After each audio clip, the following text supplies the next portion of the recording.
Hello guys, नमस्ते, प्रणाम। आप लोग के बीच में हम सुंदरी पाठक एक नाच का गीत लेके आए हैं और बहुत प्यारा गीत है। एक बार आप लोग सुनिए।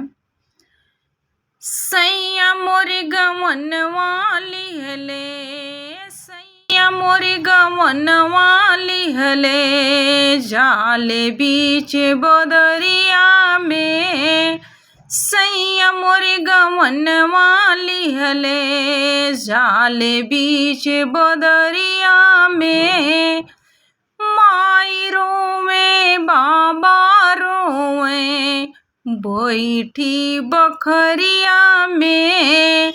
सखिया सहेली रोवे, सखिया सहेली रोवे, बैठी फूलवरिया में। सैया मोरे गवनवा लिहले, सैया मोरे गवनवा लिहले, जाले बीच बोदरिया में। सैया मोरे गवनवा लिहले, जाले बीच बोदरिया में। लाहुरी बहिनिया रोवे, लाहुरी बहिनिया रोवे, बैठी अंगनवा में।